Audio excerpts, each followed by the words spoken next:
आप सभी को मेरी नमस्ते। चलिए, कल हम पढ़ रहे थे हरियाणा की ज्योग्राफी, तो उससे आगे हम आज कंटिन्यू करते हैं इसको। आज हम क्या पढ़ेंगे, ये देखिए टॉपिक क्या है हमारा, संरचना एवं भू आकृति। संरचना एवं भू आकृति ये पढ़ेंगे, ठीक है। उसके पहले, जैसे कि मैंने पहले भी कहा था कि आपको बार बार से जो है मैप देखना है, बहुत ध्यान से देखना और रोजाना रिवीजन करना है। इसलिए मैंने ये स्लाइड जो है पहले वाली, ये मैप की लगाई हुई है, ये देखिए, ठीक है। चलिए शुरू करते हैं। ये है संरचना एवं भू आकृति। तो इसमें M.L. भार्गव, ये कोई मतलब वो थे, विद्वान थे। उन्होंने क्या कहा है, उन्होंने कहा है हरियाणा के दक्षिणी भागों को समुद्र छूता था। हरियाणा के दक्षिणी भागों को समुद्र छूता था। अब आपको जैसे ही दक्षिणी भाग, मतलब जैसे ही आप दक्षिणी भाग कह रहे हैं ना, तो आपको मैप याद आना चाहिए। मैप, ये देखिए, मैप मैप देख लीजिएगा।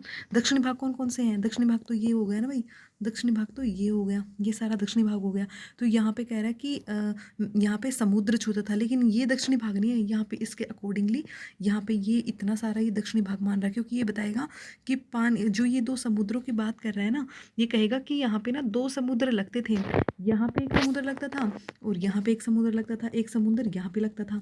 अब उनके नाम देख लीजिएगा आप, समुद्र कौन से समुद्र हैं? पश्चिम में सारस्वत और पूर्व में अरवावत। अरवावत के साइड में आपने देखा पानीपत लिखा हुआ है। तो इसका मतलब ये है कि इनका कहना था कि भाई जो प्राचीन काल था उसमें, प्राचीन काल था तो यहाँ पे हरियाणा हरियाणा जो है समुद्र से मिला हुआ था। यहाँ पे दो समुद्र थे। पानीपत की साइड कौन सा समुद्र था? अरबावत। यहाँ पे कौन सा समुद्र था? यहाँ पे सिरसा, सिरसा के पास में, मतलब यहाँ पे कौन सा समुद्र था? यहाँ पे था आपका सारस्वत, ठीक है, सारस्वत।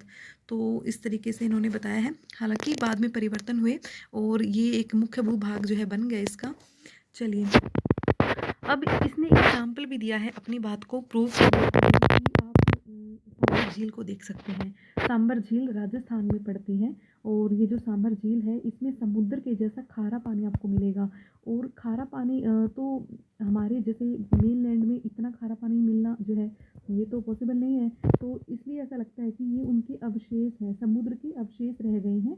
बाकी जो है जो भू परिवर्तन होते हैं, भू संरचना में जो परिवर्तन हुए हैं, तो उनकी वजह से समुद्र जो है पीछे हटता चला गया है और यहाँ पे उनके कुछ अवशेष मिल गए हैं। और दिल्ली में आपने देखा होगा नजफगढ़ ड्रेन, तो यहाँ पर भी समुद्र के जैसा जो नमकीन पानी होता है ना, वैसा आपको मिलेगा। ठीक है, तो इसमें अपनी बात को प्रूफ करने के लिए उन्होंने ये एग्जाम्पल डाले हुए हैं कि देखो आप ये आज भी देख सकते हैं। चलिए आगे बढ़ो। हरियाणा का लगभग 93.76% भाग समतल व तरंगित मैदान है। ठीक है, तो हमने पीछे क्या पढ़ा था? हमने पीछे ये पढ़ा था ना कि यहाँ पे पहाड़ियाँ भी हैं, रेगिस्तान भी है, नीचे की तरफ, ऊपर की तरफ शिवालिक की पहाड़ियाँ हैं, नीचे की तरफ अरावली की पहाड़ियाँ हैं। ठीक है, और जो है पूर्व में यमुना नदी है और पश्चिम में क्या है? घग्गर नदी है। तो बीच में बाढ़ का मैदान है। ठीक है, तो ये हमने सारा पढ़ा था और आज हम इसको और अच्छे से पढ़ने वाले हैं। तो इसने क्या बताया कि हरियाणा का लगभग 93.76% भाग जो है वो समतल है एवं तरंगित मैदान है, जो सामान्यतः इसको क्या बोलते हैं? घग्गर यमुना का मैदान। घग्गर यमुना का मैदान। और इसकी समुद्र तल से औसत ऊंचाई 300 मीटर से भी कम है। ये देखिए, मैं आपको यहाँ पे दिखाती हूँ। ये यहाँ पे कह रहा है कि यहाँ पे देखिए, पेंसिल लीजिए, यहाँ पे कह रहे हैं यहाँ पे की यमुना बह रही है। ठीक है, यहाँ पे क्या बह रही है? यहाँ पे बह रही है घग्गर नदी। ठीक है, ये दो ही प्रमुख नदियाँ हैं, बाकी जो अन्य नदियाँ हैं वो छोटी छोटी नदियाँ हैं। ठीक है, ये प्रमुख नदियाँ हैं, एक तो अपनी ये यमुना और एक अपनी ये घग्गर नदी। ठीक है, और ये जो बीच में बच गया है ना, ये घग्गर और यमुना का बाढ़ का मैदान है। ठीक है, घग्गर और यमुना का बाढ़ का मैदान है। चलिए, तो इसने कहा कि यह जो मैदान है, यह घग्गर और यमुना का मैदान है। और इसने ये कहा कि 93.76% भाग जो है इसका जो है समतल है और तरंगित मैदान है। समुद्र तल से इसकी औसत ऊंचाई 300 मीटर से भी कम है। चलिए, अरावली की अवशिष्ट पहाड़ियाँ। और ये जो हमारा हरियाणा का टोटल एरिया था, हमने पढ़ा था ना 44,212। 44,000 कितना था? 44,212। इतना किलोमीटर स्क्वायर था, किलोमीटर स्क्वायर, ठीक है। तो उसका इस पूरे एरिया का लगभग 4.57% हिस्सा जो है वो अरावली की अवशिष्ट पहाड़ियों के अंतर्गत आता है, ठीक है। ये डेटा जो है ये अक्सर पूछ लिया जाता है HPSC में भी और HSSC में भी, ठीक है। HPSC में पूछेंगे आपसे तो प्रीलिम्स में पूछेंगे, और HSSC में अक्सर ऐसे क्वेश्चन जो है पूछ लिए जाते हैं कि ये बताइए अरावली की पहाड़ियों के अंतर्गत कितना क्षेत्रफल आता है, ठीक है। चलिए, अब उसके बाद शिवालिक पर्वत श्रेणियाँ। अब शिवालिक पर्वत श्रेणियों को भी पता होना चाहिए। तो कुल क्षेत्रफल का लगभग 1.67% हिस्सा जो है वो शिवालिक श्रेणियों के अंतर्गत आता है। और शिवालिक श्रेणियों में इनको हम क्या कहेंगे, शिवालिक श्रेणियाँ कौन कौन से जिलों में आती हैं, तो आपको ये ध्यान होना चाहिए, पंचकुला, अम्बाला और ये आपका यमुनानगर, ठीक है। पंचकुला, अम्बाला और ये आपका पंचकुला, अम्बाला और ये आपका यमुनानगर, ठीक है। अब आप ध्यान से देखिएगा, मान लीजिए ये पर्वत है, मैंने ये थोड़ा सा समझाने की कोशिश की है कि मान लीजिए पर्वत है। अब पर्वत के एकदम से नीचे तो समतल मैदान नहीं हो जाएगा ना शुरू, तो ये एकदम से नहीं होता है। यहाँ पे इतने ऊंचे ऊंचे पर्वत हैं, फिर पहाड़ियाँ हैं, फिर यहाँ पे आपको छोटे छोटे छोटे छोटे पथरीली जगह मिलेगी, पथरीली जगह मिलेगी। गिरिपाद, आप हिंदी का मतलब आप खोल के देखिएगा तो गिरिपाद, गिरी माने पर्वत, पाद माने उसके पैर, ठीक है। उसके पैरों के पास जो मैदान होता है ना उसी को कहते हैं गिरिपाद मैदान, ठीक है, गिरिपाद मैदान। तो ये ऐसा ये समतल नहीं होता है, ये ऊबड़ खाबड़ सा होता है, कहीं कहीं पत्थर है, कहीं मतलब ऐसा होता है।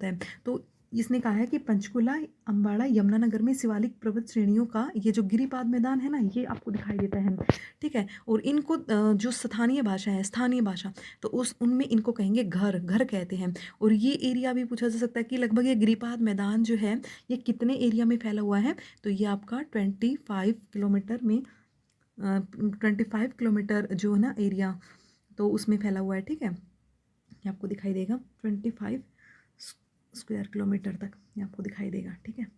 चलिए, अब हरियाणा का भौतिक विभाजन पढ़ते हैं। ये हमने पढ़ लिया भाई कि हमने अरावली की अवशिष्ट पहाड़ियाँ पढ़ ली कि कितनी जगह घेरती हैं। शिवालिक की हमने देख ली कि पर्वत श्रेणियाँ कितनी जगह घेरती हैं। अब हम आगे पढ़ रहे हैं इसका भौतिक विभाजन। दरअसल इसको 3 भागों में बांट देंगे। पहला है शिवालिक की पहाड़ियाँ, दूसरा है घग्गर यमुना का दोआब यानी कि मैदान, और अरावली की पहाड़ियों का शुष्क मैदानी भूखंड। एक बार मैप में देखेंगे तो आपको अच्छे से समझ में आएगा। बिल्कुल वैसा ही है। ये देखिए, यहाँ पे आपको क्या दिखाई देगा, यहाँ पे आपको ये शिवालिक रेंज दिखाई देंगी। आपको इस मैप में देखने पे पता लग रहा होगा, ये जो आपको दिखाई दे रहा है ना, ये आपको मिट्टी के जैसा कलर जो दिखाई दे रहा है, तो इसमें यहाँ पे पहाड़ियाँ हैं। ऊपर की तरफ शिवालिक रेंज है और नीचे की तरफ कौन सी रेंज है, ये अरावली पहाड़ियाँ हैं। और ये जो ग्रीन ग्रीन सा नज़र आ रहा है आपको, तो ये क्या है, ये मैदानी भाग है। दरअसल आपने पढ़ा था कि यहाँ पे क्या थी, यहाँ पे यमुना नदी थी, यमुना नदी। और यहाँ पे क्या थी, यहाँ पे थी अपनी घग्गर नदी, ठीक है। यहाँ पे अपनी क्या थी, घग्गर नदी। और ये जो बीच का इनका मैदान हो गया, ये घग्गर और यमुना का मैदान हो गया। तो इसको 3 भागों में इन्होंने बांट दिया। ऊपर की तरफ ये शिवालिक रेंज है, नीचे की तरफ, ये नीचे की तरफ क्या है, ये नीचे की तरफ अरावली श्रेणियाँ हैं, अवशिष्ट पहाड़ियाँ हैं। और ये पूर्व की तरफ यमुना नदी है और पश्चिम की तरफ आपका घग्गर नदी है। और बीच में यमुना घग्गर दोआब हो गया, ठीक है। बीच में क्या हो गया आपका, यमुना घग्गर दोआब हो गया। तो जब आपने मैप में समझ लिया है तो अब हम पढ़ते हैं इसको। चलिए, नेक्स्ट स्लाइड ये था। चलिए, यहाँ पे पढ़ेंगे कि अब ये है, पहला हम पढ़ेंगे शिवालिक की पहाड़ियाँ।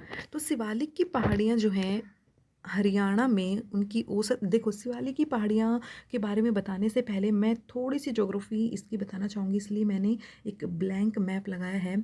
हमारा जो हिमालय पर्वत है वो केवल हमारे मतलब देश में ही नहीं है, बल्कि वो चाइना में भी है, पाकिस्तान में भी है, उस परली साइड जो मिडल ईस्ट कंट्री है वहाँ पे भी है।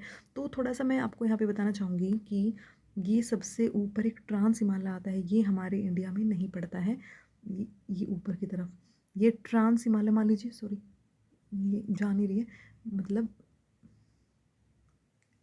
ये ऊपर की तरफ मान लीजिए, ये क्या है, ये है ट्रांस हिमालय। ट्रांस हिमालय जो हिमालय के पहले ही बन गया था, ठीक है।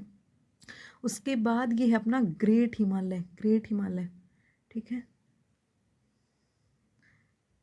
ये है अपना ग्रेट हिमालय, ग्रेट हिमालय, ये ऐसे चले जाएगा, ठीक है। उसके बाद आपका आएगा लघु हिमालय, और सबसे नीचे जो आएगी ना आपकी, वो आएगी शिवालिक रेंज, शिवालिक रेंज। अगर आपको मतलब बताऊँ मुख्यतया ये जो पंजाब का पूर्वी हिस्सा हमारे इंडिया का हिस्सा बन गया है और पश्चिमी हिस्सा जो है वो पाकिस्तान का हिस्सा बन गया है, तो शिवालिक रेंज की जो सीमा मानी जाती है वह पंजाब के पोटवार बेसिन से लेकर के, यहाँ पे पोटवार बेसिन से लेकर के, यहाँ पे जो है पोटवार बेसिन से लेकर के और यहाँ पे आपका असम में असम तक जाती हैं ये शिवालिक रेंज। यहाँ पे पाकिस्तान का जो पंजाब है वहाँ के पोटवार बेसिन से लेकर के और अपने असम तक चली जाएंगी ये शिवालिक रेंज। और हरियाणा के अंदर लगभग जितनी भी नदियाँ आ रही होंगी ना, तो वो लगभग शिवालिक श्रेणियों से ही लगभग जो है शिवालिक श्रेणियों से ही वो आ रही होंगी। एक मिनट, चलिए, तो ये आपको अब समझ में आ गया कि जो ये अपनी शिवालिक रेंज है ये अपनी कहाँ पे पड़ती हैं। ठीक है, तो अब हमने क्या पढ़ना है कि शिवालिक की हरियाणा में औसत ऊंचाई कितनी है, लगभग 900 से लेकर के और 1300 मीटर के बीच में इसकी औसत ऊंचाई है। अच्छा, इससे कौन कौन सी नदियाँ निकलती हैं हरियाणा में, तो इसमें हम नाम लेंगे घग्गर, मारकंडा और चौटांग नदी। ठीक है, घाटियाँ, अब घाटियाँ मुख्य तौर पे कौन कौन सी 2 घाटियाँ हैं, मुख्य तौर पे जो है कौन कौन सी घाटियाँ हैं, तो वो है आपकी कालका घाटी और पिंजौर घाटी। देखो घाटी क्या होती है, अब नदियाँ ग्लेशियर से निकल रही होती हैं। ठीक है, ये हमारा हिमालय है मान लीजिए, तो ये मान लीजिए हमारा क्या है, हमारा ये हिमालय है, ये हमारा हिमालय है ऐसे। अब यहाँ से नदी निकल रही है, अब 2 यहाँ पे चोटी है, यहाँ पे चोटी है, ये जिन 2 चोटियों के बीच में से जहाँ से नदी ने अपना रास्ता बना लिया ना और ऐसे ये बह रही है, तो ये इसकी घाटी हो गई। कौन सी होगी, इसकी घाटी हो गई। ठीक है, घाटी ऐसी बिल्कुल संकीर्ण भी नहीं होती है, थोड़ी छोटी छोटी भी घाटियाँ होती हैं। चलिए, मतलब अपना रास्ता बनाती हुई पर्वतों के बीच से जब नदी बहती है तो वह घाटियों का निर्माण करती हैं। ठीक है, घाटियों का निर्माण करती हैं।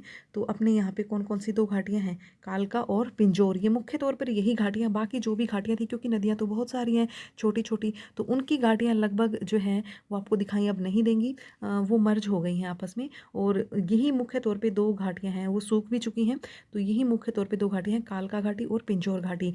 अब पंचकुला से 30 किलोमीटर दूर जाने पर मोरनी की पहाड़ियाँ हैं और मोरनी की पहाड़ियों में आपको ये करहो चोटी, ये अक्सर पूछी जाती है एग्जाम में कि करहो चोटी जो है हरियाणा की सबसे ऊंची चोटी कौन सी है, तो हम कहेंगे करहो चोटी हरियाणा की सबसे ऊंची चोटी है। इसकी ऊंचाई लगभग कितने मीटर मानी जाती है, HSSC के अनुसार मैं बता रही हूँ कि 1514 मीटर इसकी जो ऊंचाई है वो कंसिडर की गई है। ठीक है, 1514 मीटर इसकी ऊंचाई मानी जाती है। कहाँ पे है ये, मोरनी की पहाड़ियों में है।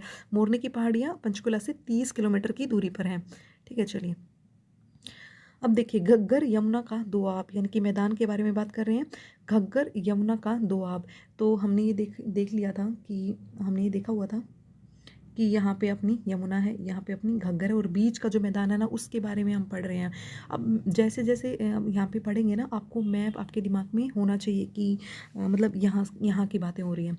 ऊंचाई कितनी है, तो ऊंचाई लगभग 220 से लेकर के, इस मैदान की ऊंचाई पूछ रहे भाई। अब मैदान तो ज़्यादा ऊंचा नहीं होता है, ये तो पहाड़ियाँ होती हैं ऊंची, लेकिन मैदान ज़्यादा ऊंचा नहीं होता। और ये ऊंचाई हम हमेशा समुद्र तल से मापते हैं, समुद्र का जो तल है हम वहाँ से मापते हैं।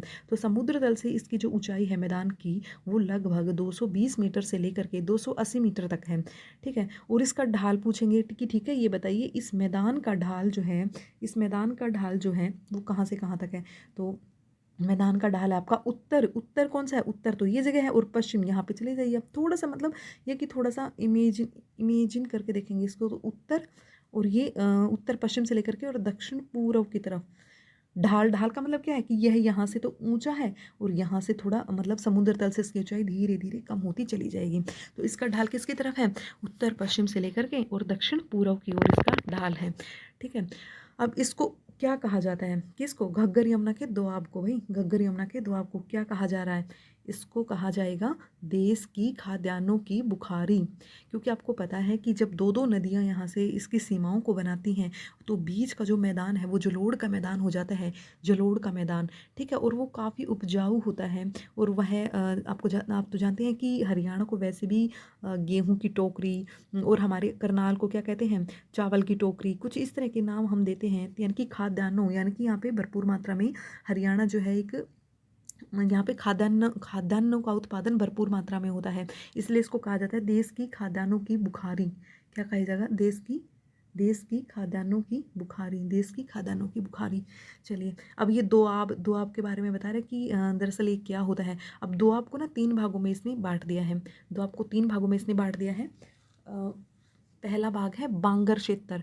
बांगर क्षेत्र यह पुरानी जलोढ़ मिट्टी का मैदान होता है। देखिए आप यहाँ पे देखिएगा, ये नदी आ रही है भाई, ये नदी आ रही है। नदी अपने साथ ना बहुत सारे कंकड़, मिट्टी, पत्थर इस तरह से जो है ना अपने साथ बहुत सारे, जैसे वो पहाड़ों से निकलती है तो अपने साथ वो सारी मिट्टी विट्टी सब लेकर के चलती है और यहाँ पे वो फैला देती है अपने आसपास, ऐसे तटों से फैला देती है। तो जो पुरानी जलोढ़ का एरिया हो गया ना, अब वहाँ पे नदी का पानी नहीं पहुँचता है। ये नई जलोढ़ है, ये क्या है? नई जलोढ़ है। और ये यहाँ पे क्या है? यहाँ पे पुरानी जलोढ़ है।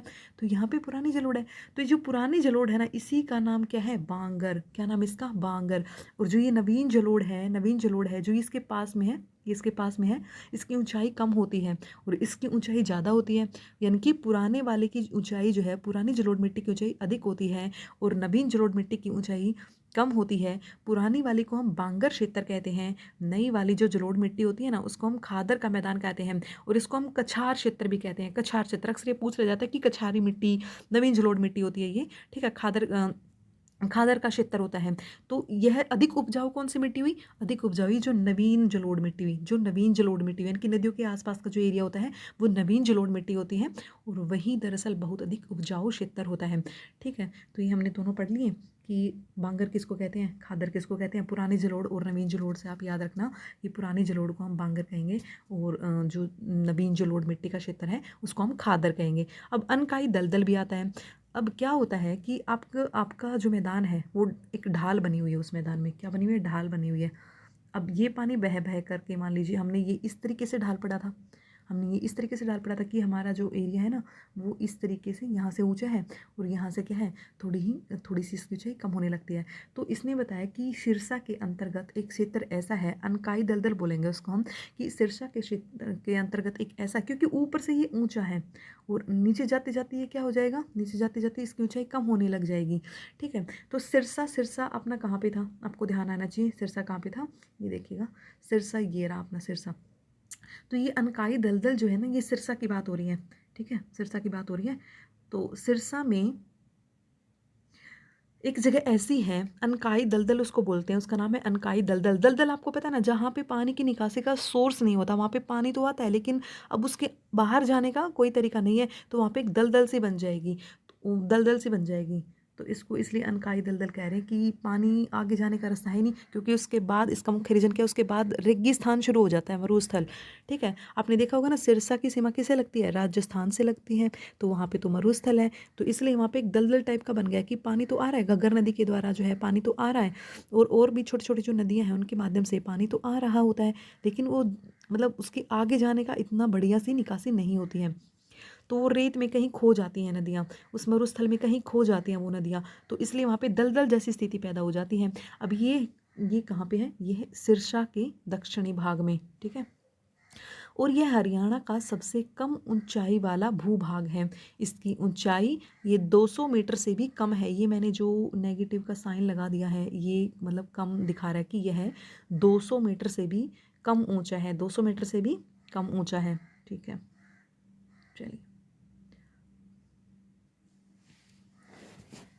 अरावली पहाड़ियों का शुष्क मैदान, नंबर 3 पार्ट पे क्या पढ़ रहे हैं? अरावली पहाड़ियों का शुष्क मैदान।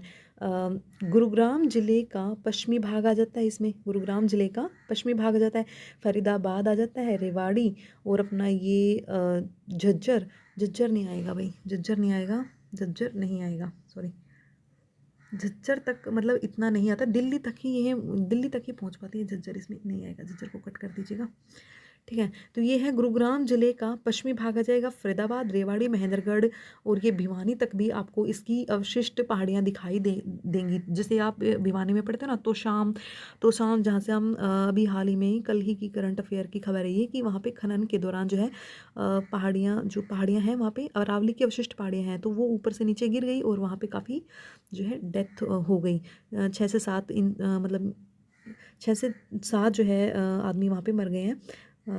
ये करंट अफेयर की बात कर रही हूँ मैं। चलिए, तो आपको जैसे मैप आप देखेंगे ना, तो यहाँ पे बता रहा है कि भिवानी भिवानी और महेंद्रगढ़ और रेवाड़ी और गुरुग्राम, और ये आपका यहाँ पे गुरुग्राम तक आपकी क्या है, अरावली की अवशिष्ट पहाड़ियाँ आपको दिखाई देंगी। ये दिल्ली तक भी जाती हैं, दिल्ली तक भी ये जाती हैं, ठीक है, ये दिल्ली तक भी जाती हैं। हालांकि हम बिल्कुल ऐसे नहीं कह सकते कि झज्जर में बिल्कुल ही ना आती हूँ, बट वो दिखाई नहीं देती हैं झज्जर में, आपको दिखाई नहीं देंगी कि अवशिष्ट पहाड़ियाँ कहाँ पे हैं, झज्जर में नहीं दिखाई देती हैं, ठीक है। तो चलिए, जहाँ पे ये दिखाई देती हैं हम उनकी बात कर रहे हैं कि गुरुग्राम जिले का पश्चिमी भाग है, फरीदाबाद है, रेवाड़ी है, महेंद्रगढ़ है, भिवानी है। रेत के टिब्बे युक्त मैदान, बालू का टीले।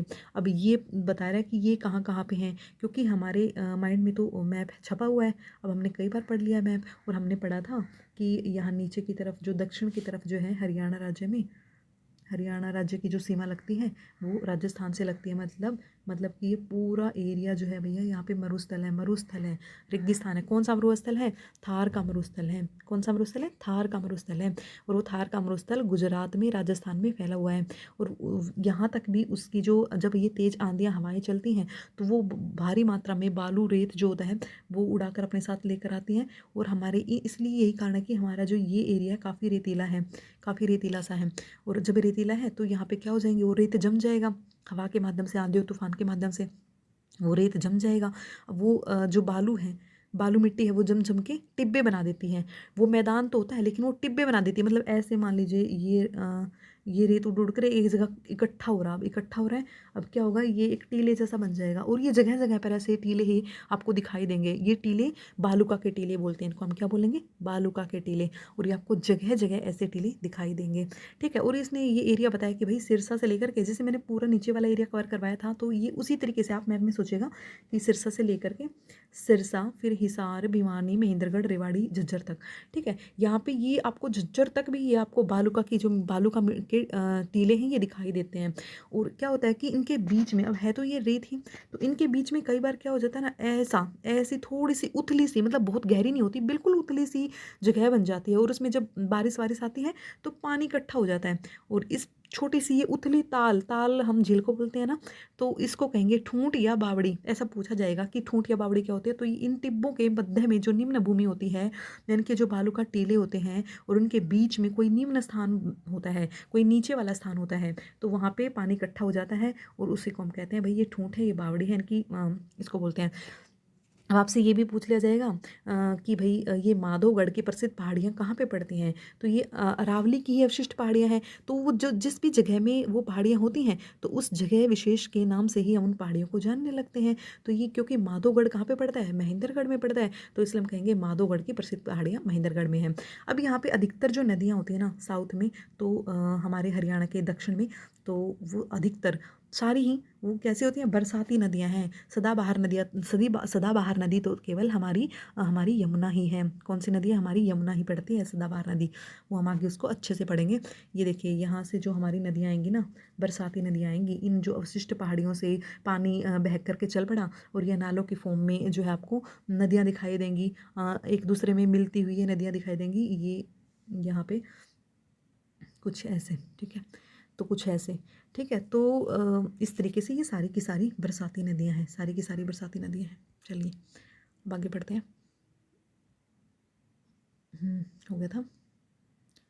चलिए, अपवाह तंत्र। अब है ना, हम क्या पढ़ेंगे, अपवाह तंत्र के बारे में पढ़ रहे हैं, क्योंकि हमने ये तो पढ़ लिया कि भाई हमने इसकी नदियों के बारे में पढ़ लिया, मैदान के बारे में पढ़ लिया है। अब उसके अपवाह तंत्र और उसकी सिंचाई के हरियाणा में क्या क्या प्रमुख साधन हैं ये भी पढ़ेंगे। तो ये देखिए, अपवाह तंत्र में पहले तो आप ये समझिए कि ये एक मुख्य नदी होती है, ये बीच में से मुख्य नदी बह रही होती है, और छोटी छोटी नदियाँ आकर के, छोटी बड़ी कैसे भी, इसमें आकर के ऐसे मिलती रहती हैं। तो ये मुख्य नदी हो गई, और ये इसकी सहायक नदियाँ हो गई, सहायक नदियाँ हो गई, ठीक है। अगर कोई इस के अंदर मिल रही है, आकर के मिल रही है, तो वो उसकी सहायक नदी है, सहायक नदी है, ठीक है। लेकिन यदि कोई इसमें से निकल करके जा रही है, मान लीजिए ये तो मुख्य नदी है, ठीक है। अब कुछ जल विभाजक की हम पढ़ेंगे ना, जल विभाजक। मान लीजिए यहाँ पे कुछ पत्थर वो सॉरी पहाड़ी पहाड़ी कुछ ऐसा आ गया कि जिसकी वजह से अब नदी ने अपना रास्ता बदल लिया है यहाँ पे। अब मान लीजिए एक इधर चली गई, मान लीजिए यहाँ पे पहाड़ी आ गई है, यहाँ पे पहाड़ी आ गई है, ठीक है। अब ये नदी कुछ ऐसे आ रही थी, नदी कुछ ऐसे आ रही थी, अब एक इधर चलेगी इसकी धारा, और ये थोड़ा सा गंदा बन रहा है, सॉरी, आई विल, ये देखिए ये मुख्य नदी है। यहाँ पे आप मानेंगे कि यहाँ पे कोई रुकावट आ गई है, कोई पहाड़ी आ गई है। अब ये इसकी धारा एक इस साइड चली गई और एक इस साइड चली गई, ठीक है। अब ये छोटी छोटी नदियाँ आकर के इसमें मिल रही थी।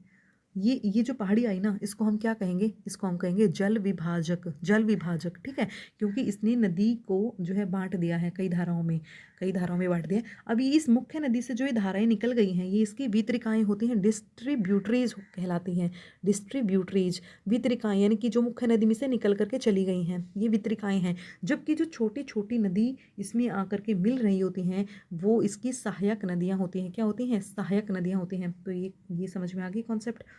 देखिए, जब हम केवल फैक्ट को रटेंगे ना, तो हमें बिल्कुल भी वो चीज़ें बार बार रटने पर भी समझ में नहीं आएंगी। लेकिन जब हम उसकी कॉन्सेप्ट को समझेंगे ना, तो फिर हम उसको भूल नहीं पाते हैं सहज ही, और हम हमारे दिमाग में छप जाती हैं। इसलिए मैं आपको छोटी छोटी चीज़ें बिल्कुल अच्छे से समझाने की कोशिश कर रही हूँ। जल ग्रहण क्षेत्र क्या होता है? Catchment area. तो जल ग्रहण क्षेत्र क्या होता है? जहाँ से कोई भी नदी अपना अपना जल ग्रहण करती है, ठीक है, जल ग्रहण क्षेत्र होता है उसका। अब मान लीजिए मुख्य नदी है, अब ये मुख्य नदी है, ये इसकी सहायक नदियाँ हैं। भैया कहाँ कहाँ से ये जल उठा रही हैं? ये जल कहाँ कहाँ से आ रहा है? ये पूरा इसका अपवाह क्षेत्र होता है। ये उसका पूरा क्या होता है? अपवाह क्षेत्र होता है, इसका कैचमेंट एरिया होता है। भाई नदी को जो जल की प्राप्ति है कहाँ कहाँ से होती है? जिस विशिष्ट क्षेत्र से नदी अपना जल बहा कर लाती है, तो उसका कैचमेंट एरिया होता है। ये बात होगी, आपको समझ में आ गई? चलिए, जल विभाजक हमने बता ही दिया था कि एक अपवाह द्रोणी को दूसरी अपवाह द्रोणी से अलग करने वाली सीमा क्या कहलाती है? जल विभाजक कहलाती है। नदी द्रोणी और जल संभर में क्या अंतर होता है? देखिए, थोड़ा सा ही अंतर होता है। जब बड़ी नदियों का जल ग्रहण क्षेत्र होता है ना, बड़ी नदियों का जल, ये बहुत ही बड़ी नदी, गंगा नदी है, यमुना नदी है, तो इनका जो जल ग्रहण क्षेत्र होगा उसको हम बोलेंगे नदी की द्रोणियाँ, नदी द्रोणी, ठीक है। कोई छोटी सी नदियाँ, मान लीजिए साहिबी नदी है और इंदौरी इसकी सहायक नदी है। अब हम अपने हरियाणा में जब पढ़ेंगे तो हम पढ़ेंगे ना कि ये साहिबी नदी है और इंदौरी इसकी सहायक नदी है। तो जब वो बहुत ही छोटी नदी की बात करते हैं और उसकी जो नदी द्रोणी होगी वो बहुत छोटी हो जाएगी, तो उसका वाटर शेड कहेंगे। क्या कहेंगे? उसका वाटर शेड कहेंगे, ठीक है। जल संभर, बस बड़ा और छोटे का ये अंतर होता है कि वही मुख्य नदी होती है और उसकी सहायक नदियाँ होती हैं, और उनका जो कैचमेंट एरिया है उसको कहते हैं हम नदी द्रोणी। जल संभर क्या कहेंगे? जल संभर में हम कहेंगे कि उसका जब छोटी नदी होती है, छोटी नदी होती है और उसका जल ग्रहण क्षेत्र भी छोटा ही रहता है, तो उसको कहेंगे उसका जल संभर, उसका water shade area, water shade area, ठीक है। आगे चलिए, अब ये थोड़ा सा ज्योग्राफी का कंसेप्ट है और कई बार मतलब एग्जाम में जीएस के पोर्शन में पूछ लिया जाता है, तो थोड़ा सा समझ लेंगे फिर आपको अच्छे से क्लियर हो जाएगा कि जो नदियाँ बहती हैं ये पहाड़ियों से निकलती हैं, मान लीजिए तो नदी पहाड़ियों से ही निकलती हैं, तो फिर ये कहेगा कि किस रूप में वो बहती हैं, उनका अपवाह मतलब किस तरीके से बह रही होती हैं, वो अपवाह के हिसाब से हम पढ़ेंगे। वृक्षाकार, अरिय, जालीनुमा, ठीक है, अभिकेंद्रीय, प्रतिरूप। तो इनमें ये भी देख लेंगे कि देखो, वृक्षाकार तो सिंपल है, इसके शब्द से ही इसका अर्थ निकल रहा है कि वृक्ष के आकार जैसा। अब ये वृक्ष मान लीजिए, तो इसकी ये यहाँ पे यहाँ पे यहाँ पे यहाँ पे ऐसे यहाँ पे टहनियाँ होती हैं, ये मुख्य वृक्ष है। अब ये मुख्य इसका तना होता है ना, और यहाँ से चारों तरफ से इसमें क्या होती है, कहीं कहीं से कहीं कहीं भी फैल जाएंगी, कहीं कहीं भी मिल जाएंगी, ऐसे शाखाओं के जैसे। मतलब मुख्य नदी में एक वृक्ष की शाखाओं के जैसे यदि सहायक नदियाँ मिल जाएं, तो ऐसे अपवाह प्रतिरूप को क्या कहेंगे? वृक्षाकार अपवाह प्रतिरूप। अब जो हमने हिमालय आपको पढ़ाया था, ये हिमालय आपको पढ़ा दिया था, तो यहाँ से जो ग्लेशियर है, तो यहाँ से ग्लेशियर से जो नदियाँ निकलती हैं, उन सभी नदियों का मुख्य रूप से कह रही हैं, मतलब सारी ही नदियों का नहीं कह सकते हैं, लेकिन सामान्य रूप में उनका जो अपवाह प्रतिरूप है ना, वो वृक्षाकार है। कैसा है? वृक्षाकार है। तो यदि ये ऐसा पूछ लिया जाए कि कोई एग्जाम्पल दीजिए या फिर ये बताइए कि उत्तर भारत की नदियों का जो अपवाह प्रतिरूप है मुख्य तौर पर कैसा है, तो वह वृक्षाकार है। कैसा है? वृक्षाकार कहेंगे आप, ठीक है। ऐसे पीटी में भी क्वेश्चन पूछा जा सकता है और आपसे लिखा भी जा सकता है कि वृक्षा मेंस के लिए भी ये पूछा जा सकता है कि वृक्षाकार अपवाह प्रतिरूप के बारे में बताइए, ठीक है। अरिय, अरिय प्रतिरूप, ये रेडियल इसको बोलते हैं, ठीक है। तो ये कैसा होता है? अब ये देखो, पिक्चर से ही क्लियर हो रहा है, ये एक मान लीजिए पहाड़ी है। अब यहाँ से इस पहाड़ी से कोई नदी मान लीजिए निकल निकल रही है पहाड़ी से नदी, तो ऐसी पहाड़ी जिसके चारों ओर से निकले। भाई ये एक पहाड़ी है, अब जैसे पिक्चर में दिखाया हुआ ना कि चारों तरफ से ही नदियाँ निकल रही हैं, मतलब चारों तरफ से ही निकलने वाली नदियाँ जो हैं वो नदियों का कैसा रूप है, अरीय प्रतिरूप है। अब इसके उदाहरण के लिए हम अमरकंटक, अमरकंटक कहाँ पे है, ये अमरकंटक पड़ता है आपका एमपी और छत्तीसगढ़ जो है, मध्य प्रदेश और छत्तीसगढ़ की सीमा पे ये जो है पर्वत श्रृंखला है। हम जब मैप पढ़ेंगे इंडिया का, तो हम जब मैप पढ़ेंगे ना इंडिया का, तो ये देखिए यहाँ पे अगर मैं इस मैप की बात करूँ तो यहाँ पे ये नर्मदा नदी है, यहाँ पे इसके नीचे ये ताप्ती नदी है, और इनके बीच में यहाँ पे ये अमरकंटक की पहाड़ियाँ हैं। अमरकंटक की पहाड़ियों से नदियाँ निकलती हैं, आधी इस साइड में जाती हैं, आधी इस साइड में आती हैं, और ये इस साइड में। तो इसलिए इसका जो अपवाह प्रतिरूप है वो कैसा हो गया, रेडियल हो गया। भाई ऊपर की तरफ भी जाएंगी इसमें नदियाँ, मतलब उत्तर भारत में भी, उत्तर भारत की नदियों में भी ये मिल जाएंगी, ये दक्षिण भारत की नदियाँ भी बनेंगी, और ये पश्चिम की तरफ भी कुछ नदियाँ निकल जाएंगी, पूर्व की तरफ भी कुछ नदियाँ निकल जाएंगी। तो चारों दिशाओं में ही क्या निकल रही हैं, नदियाँ निकल रही हैं अमरकंटक चोटी से, चारों दिशाओं में ही अमरकंटक चोटी से नदियाँ निकल रही हैं। तो इसका कौन सा प्रतिरूप हो गया, ये प्रतिरूप हो गया अरीय प्रतिरूप, यानी कि रेडियल प्रतिरूप। ठीक है, रेडियल प्रतिरूप हो गया। चलिए, अब ये एग्जाम्पल पूछेंगे कि ये अरीय प्रतिरूप, मतलब या फिर यूँ पूछ सकते हैं कि अमरकंटक पर्वत श्रृंखला से निकलने वाली नदियों का प्रतिरूप, अपवाह प्रतिरूप बताइए कौन सा है। तो ये है अरीय प्रतिरूप, जालीनुमा प्रतिरूप। अब जाली, जाली का नाम सुनते ही जाली जैसा कुछ दिखाई देगा ना, तो सिंपल है कि मुख्य नदियाँ एक दूसरे के समानांतर बहती हैं, ये मुख्य नदी है, और जो सहायक नदियाँ हैं इनसे समकोण 90 डिग्री के कोण पर भैया आके इससे मिलती हैं, ये जाली बन रही है, आपको दिखाई दे रही है। तो बस ऐसा ही कुछ है कि जैसे बोलते जाए ना वैसा ही आपको देख लेना है कि कैसा कैसा। तो मुख्य नदियाँ एक दूसरे के समानांतर बहती हैं, और जो सहायक नदियाँ होती हैं ना वो इनसे 90 डिग्री के कोण पर आकर के मिल जाती हैं, यही होता है, यही होता है। ठीक है, अभिकेंद्री प्रतिरूप, अभिकेंद्री प्रतिरूप, इसमें मैंने एग्जाम्पल डाला हुआ है कि सांबर लेक, आपकी सांबर लेक है जो आपकी, वो कुछ इस तरीके से ही दिखाती है। जब राजस्थान में आप जाएंगे ना, तो मान लीजिए यहाँ पे पर्वत है, यहाँ पे पर्वत है, अब यहाँ से आई, यहाँ से आई, यहाँ से आई, और यहाँ पे निम्न जैसे गड्ढा सा टाइप का है, तो यहाँ पे इसको बोलेंगे सारा पानी इकट्ठा हो रहा है इस झील के अंदर और कहीं नहीं जाने का रास्ता है। ठीक है, तो इस तरह के प्रतिरूप को क्या बोलेंगे हम, अभिकेंद्रीय, यानी कि चारों तरफ से नदियाँ आकर एक झील जैसे संरचना में मिल जाएं, झील जैसी संरचना में मिल जाएं नदियाँ, तो इसको कहते हैं अभिकेंद्रीय प्रतिरूप। यानी कि नदियाँ चारों तरफ से आ रही हैं और एक जगह पे इकट्ठी हो रही हैं, वो ऐसे झील जैसी संरचना में। तो सांबर लेक इसी का उदाहरण है। सांबर लेक में जो नदियाँ आकर के मिल जाती हैं वो अभिकेंद्रीय प्रतिरूप बनाती हैं, अभिकेंद्रीय प्रतिरूप बनाती हैं। अब लास्ट वाला रह गया हमारा विलयाकार, ये रह गया हमारा विलयाकार प्रतिरूप। ठीक है, तो इसमें क्या होगा, इसमें इस तरह की नदियाँ हमारे यहाँ पे बहुत ही मुश्किल से मिलती हैं, या फिर ना के बराबर ही मिलती हैं। इसमें क्या करना होगा, ये पर्वत है भाई, अब ये पर्वत है, अब इसकी चोटी से मान ली, चोटी से कोई भी नदी निकली, वो ऐसे राउंड राउंड घूम रही है, वो इसके चारों तरफ ऐसे सर्कल सा बना रही है, और तब उसका प्रतिरूप जो क्या क्या कहलाएगा, वलयाकार, यानी कि वलय, वलय ऐसा होता है ना, घेरा होता है, वलय, वलय क्या होता है, घेरा होता है।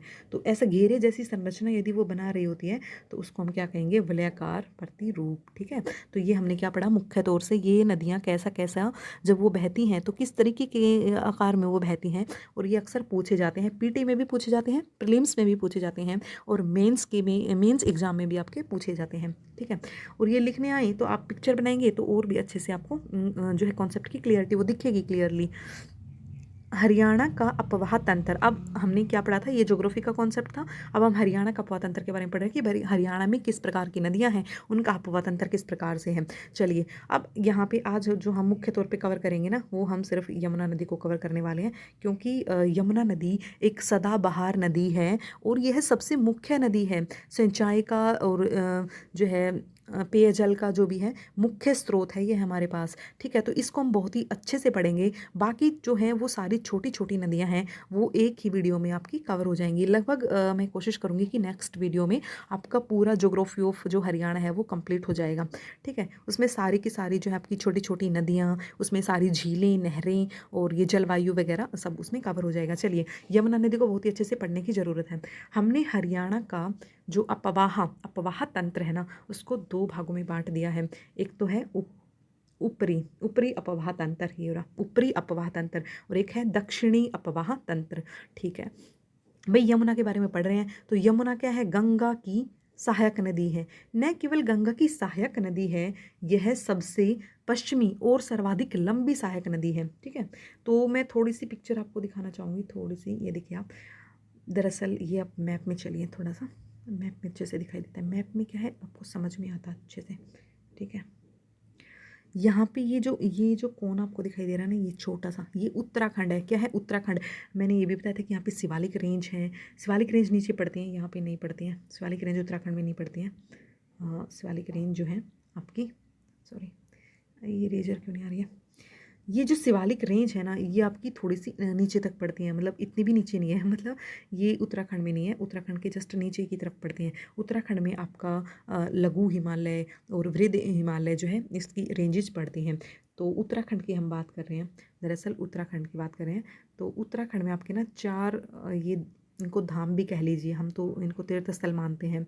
ये 4 ग्लेशियर हैं, ठीक है, ग्लेशियर हैं जहाँ पे बड़ी मात्रा में जो है बर्फ़ होती है और वहाँ से नदियाँ निकलती हैं। गर्मी के मौसम में निकलेंगी, सर्दी में तो सब बर्फ़ ही जम जाती है। तो ये देखिए, सदाबहार इसलिए कि हमेशा उनको पानी मिलता रहता है, ठीक है। तो धीरे धीरे जो बर्फ़ जो पिघलती है वो पानी की फॉर्म में जो है नदियों में आती रहती है। और गर्मियों में तो मतलब ज़्यादा ही मात्रा में, क्योंकि गर्मियों में तो बारिश भी ज़्यादा होती है और आपको बर्फ़ भी पिघल करके जो है जल प्रदान करती हैं।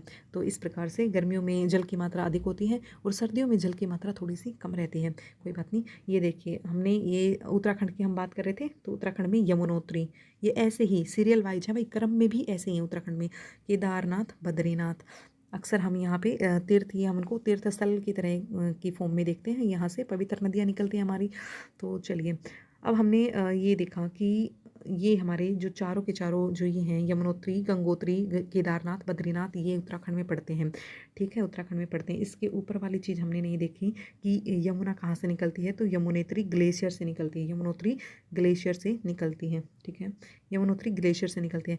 हिमालय की बंदर पूंछ श्रेणी, अब यहाँ पे हिमालय की रेंज हमने बताई थी ना कि ये वृहद हिमालय है, ये लघु हिमालय मतलब ग्रेट हिमालय है, इसको हिमाद्री भी बोलते हैं। यहाँ पे ये लघु हिमालय है और यहाँ पे शिवालिक की रेंज है। तो हो तो गया हिमालय ही, पूरा ही हिमालय है। तो हिमालय की बंदर पूंछ श्रेणी, तो यहाँ पे जो यमुनोत्री ग्लेशियर है, यहाँ पे बंदर पूंछ श्रेणी है। हिमालय की कौन सी श्रेणी है? बंदर पूंछ श्रेणी। तो ये पूछा जाएगा कि यमुना कौन सी हिमालय की कौन सी रेंज से निकलती है, तो बंदर पूंछ रेंज से निकलती है। तो उसके बाद आप ध्यान से देखिएगा, पहले हम यमुना की पूरी मतलब स्टोरी बता रहे हैं, क्योंकि यमुना एक मुख्य नदी है तो इसके बारे में जानना चाहिए। तो यहाँ पे यमुनोत्री से अपनी क्या निकल गई? यमुनोत्री से अपनी यमुना निकल गई। और यहाँ गंगोत्री से, ये भागीरथी इसका नाम होता है। गंगोत्री से हम गंगा नहीं बोलते हैं, हम भागीरथी नदी निकलती है, भागीरथी। फिर केदारनाथ से भी निकलती है, लेकिन यहाँ पे वो हम नहीं समझ रहे हैं इतना कॉन्सेप्ट। तो बद्रीनाथ से कौन सी नदी निकलती है? अलकनंदा। जैसे ही अलकनंदा भागीरथी से मिल गई, कौन सी जगह पे मिलेगी? देवप्रयाग, देवप्रयाग।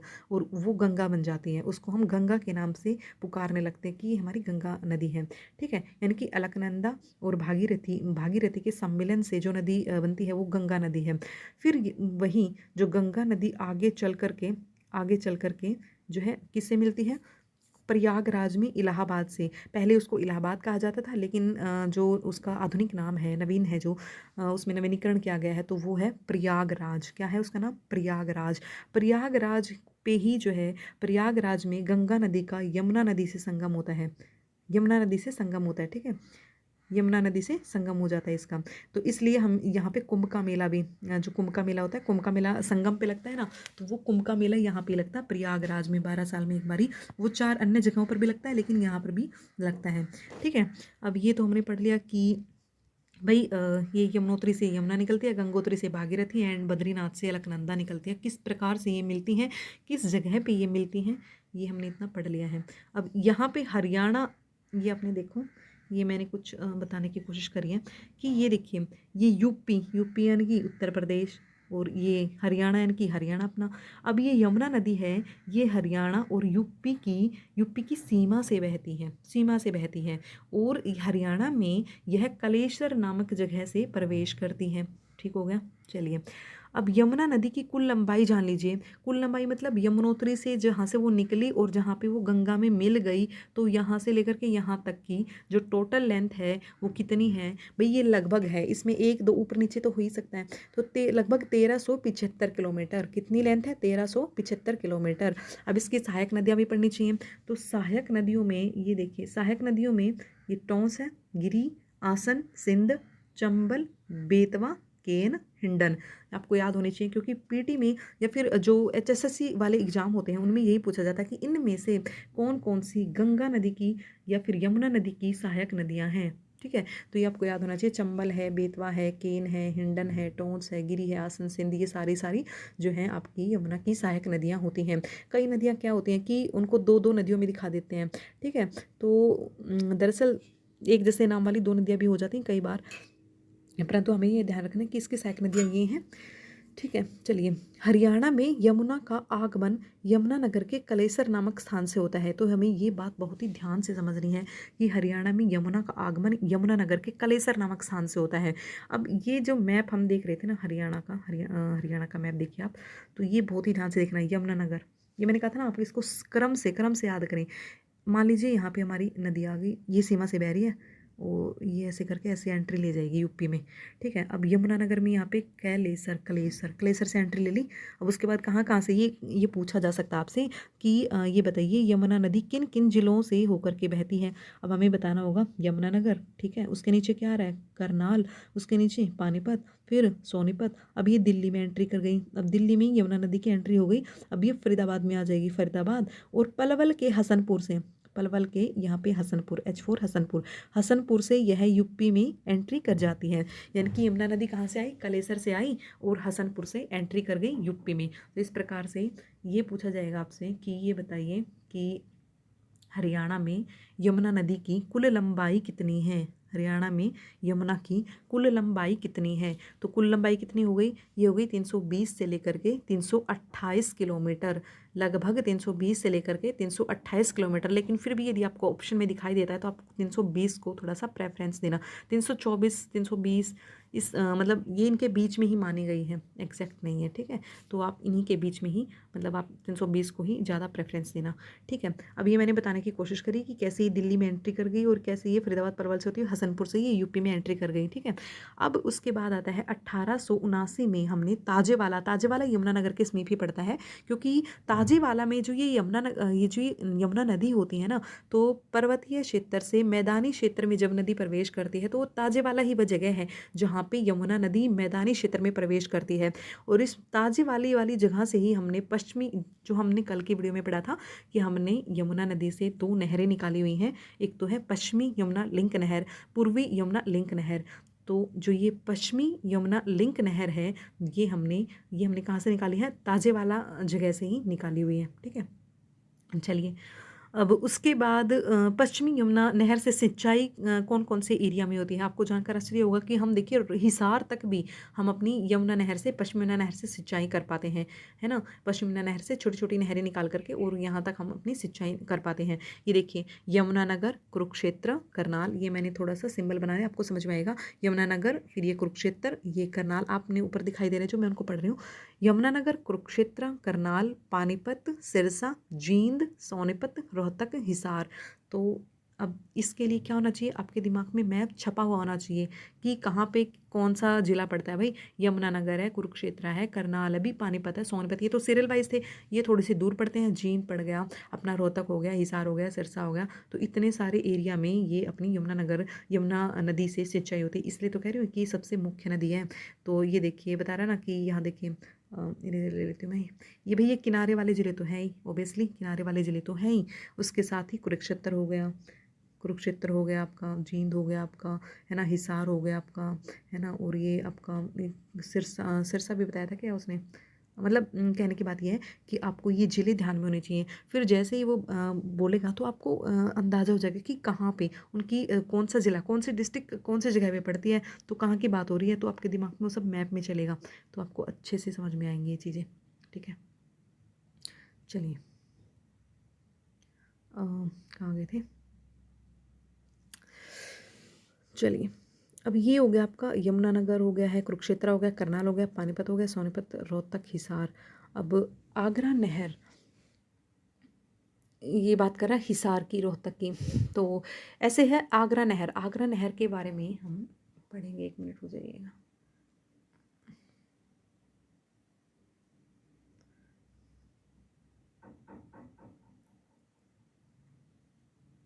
ठीक है। तो हरियाणा में यमुना की सहायक नदियाँ, सॉरी ये आगरा नहर जो है यह दिल्ली में ओखला एक जगह है, दिल्ली में ओखला एक जगह है, तो वहाँ से यह निकाली गई है आगरा नहर। ठीक है। और ये आगरा नहर से सिंचाई कहाँ पे होती है, तो फरीदाबाद में होती है और गुरुग्राम में होती है, फरीदाबाद में होती है और गुरुग्राम में होती है। ठीक है। हरियाणा में यमुना की सहायक नदियाँ, तो हरियाणा में यमुना की कौन कौन सी सहायक नदियाँ हैं ये भी जान लेना चाहिए। ठीक है। सोम्ब, पथराला और बूढ़ी, सोम्ब, पथराला और बूढ़ी। अब ये जो सोम्ब और पथराला हैं ये कहाँ से निकलती हैं, ये सिरमौर से, सिरमौर हिमाचल में एक जगह है, सिरमौर जो है वो हिमाचल में एक जगह है और वहाँ से निकलते हैं आपके सोम्ब और पथराला। और ये दोनों आपस में कंबाइन होके, आपस में मिल करके ये मेहर माजरा, हरियाणा में एक जगह है मेहर माजरा, मेहर माजरा यमुनानगर में पड़ती है, तो वहाँ पे संयुक्त रूप से ये किस में मिल जाती हैं, यमुना नदी में मिल जाती हैं। दरअसल छोटी छोटी बरसाती नदियाँ हैं ये, सोम्बर, पथराला, और ये हिमाचल के सिरमौर से निकलती हैं और इकट्ठी होकर के हरियाणा में मेहर माजरा में संयुक्त रूप से यमुना नदी में मिल जाती हैं। और इस पथराला नदी पर ही पथराला डैम बनाया गया है, तो ये दादूपुर के निकट है। ठीक है। दादूपुर डैम, पथराला डैम, कुछ भी कहिएगा, तो ये पूछा जा सकता है कि ये बताइए ये डैम कहाँ पे पड़ता है, तो यमुनानगर में पड़ता है। और इस डैम में दोनों ही नदियाँ अपना पानी छोड़ती हैं, सोम भी और पथराला भी। ठीक है, सोम भी और पथराला भी। ठीक है। अब एक बूढ़ी नदी भी क्या है, इसकी सहायक नदी, तो आपको याद रखना होगा कि ये पूछा जा सकता है यमुना की सहायक नदियों में इनमें से कौन कौन सी जो नदियाँ हैं वो यमुना की सहायक नदियाँ हैं। ठीक है। तो ये वीडियो जो है यहाँ पे कंप्लीट होती है एंड कल जो है फाइनल जो है इसकी वीडियो बनेगी, तो उसमें हम कोशिश करेंगे कि कंप्लीट ही हरियाणा की ज्योग्राफी इसमें कवर हो जाए। मैंने कोशिश करी है कि इसमें आपके प्रीलिम्स के यानी कि जो ऑब्जेक्टिव अपने पेपर होते हैं ना जिसमें ऑप्शंस होती हैं, वो वाला फैक्चुअल भी हो जाए, फैक्चुअल पोर्शन भी हो जाए और आपका कॉन्सेप्चुअल भी हो जाए। यानी कि जब आप सिविल सर्विसेज की तैयारी कर रहे होंगे तो आपको मेंस लिखना पड़ेगा, तो उसमें आपको आपसे ये छोटी छोटी चीज़ें जब पूछी जाएँ तो आप इनको भी अच्छे से एक्सप्लेन कर पाएँ। और जब हम रटते हैं तो हमारी जो मेमोरी है वो शॉर्ट टर्म मेमोरी बन जाती है, लेकिन जब हम चीज़ों को समझते हैं तो लॉन्ग टर्म तक हम उनको याद रख पाते हैं, हम उनको समझ पाते हैं और डेफिनेटली हम उनको रट भी पाते हैं। ठीक है। तो चलिए।